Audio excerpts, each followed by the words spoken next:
Marshall. Dr. Monarez, despite the president's executive order, did you encourage people to work remotely ever? I did not encourage people to work remotely. Okay.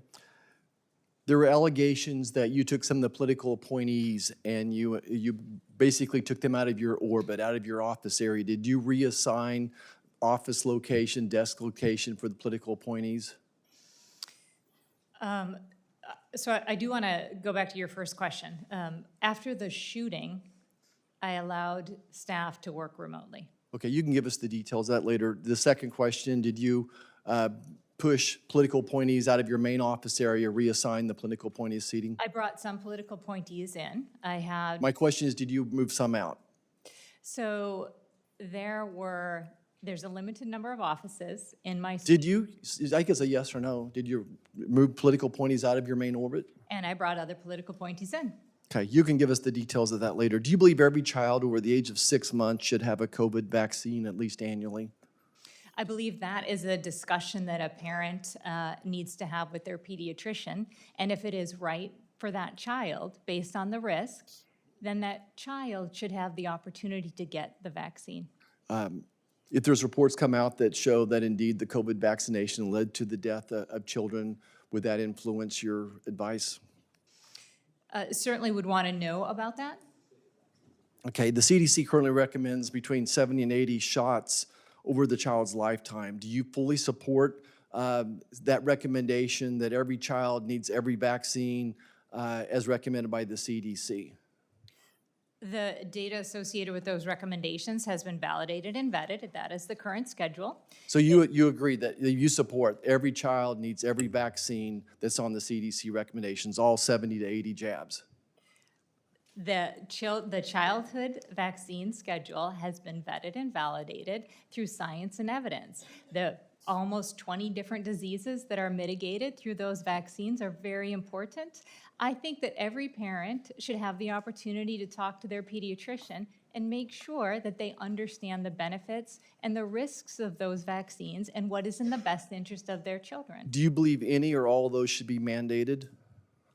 CDC does not mandate vaccines. What CDC does is provide the evidence associated with the recommendations so that a parent and a physician can make the best determination for them.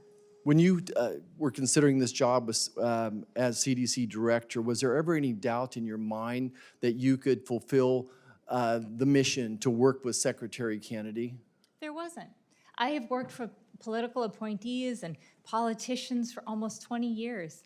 And my experience has been when it comes to critical and important issues like science and medicine, data has always been paramount, and it has always been the core driver to how we work together. Would you agree with me, though, at this point in time, that you're not the right person for this job, that your belief system, thinking that every child needs every vaccine, which is what your CDC does, every child needs every vaccine, all 70 to 80 of them, is certainly a different mindset than Secretary Kennedy's. And that if the university president, I think a great sports analogy, I hate to do this, but the university president and the athletic director decide you're not the right coach for this team, then it's probably time to say goodbye and we need a new coach. Would you agree that certainly you're going in a different direction philosophically than Secretary Kennedy is? So I will stand behind scientific integrity with every decision I ever make. If I am put in a position of having to say, I will cede scientific integrity to retain my job, then I am not the right person for the position. I believe that we must have science and evidence to support the best decisions for our children and others who would benefit from vaccines. So I think here's the biggest difference in philosophy that I see, is that I think the CDC is the cause of vaccine hesitancy, that you are the problem, that because of COVID and you're forcing these vaccines on people that weren't ever really proven or justified, that the benefits didn't outweigh the risk, and you all sat there with your hands in your pockets and you let that happen. And then you let this hepatitis vaccine be at 1 day of age, be forced upon everybody.